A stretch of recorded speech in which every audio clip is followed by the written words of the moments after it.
Hi, I'm Keith Witt, reporting from Ford Field for Specs Howard School of Media Arts. Today we're going to be discussing the state of your Lions.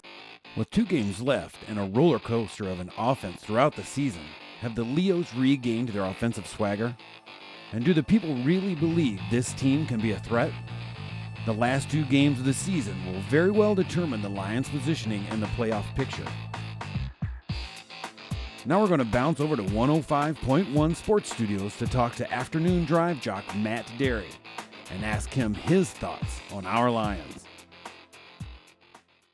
Midday host, noon to 3, Detroit Sports 105.1, the new sports station here in Detroit.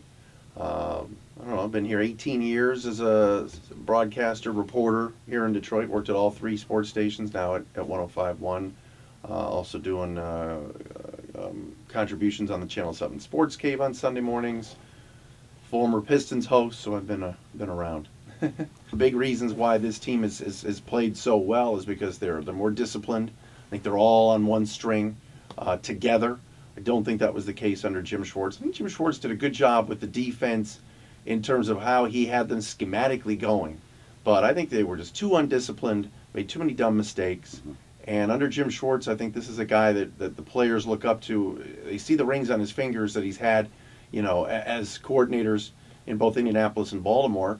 And I just think they're more organized, and I think they're more together. And I don't think they would have this kind of success under Jim Schwartz. Caldwell's impact has been big, but I think he's got veteran players like Golden Tate, who's won a Super Bowl, James E. Hedibo, who's won a Super Bowl, buying in. So those guys can kind of be the conduit to the other players in terms of believing in the message. And I think that locker room is much better than it was a year ago, too. No knock on Caldwell, but I think that I think Martin Mayhew and his staff have done a good job in bringing in some guys who are going to police themselves and police the team so that the coach doesn't have to.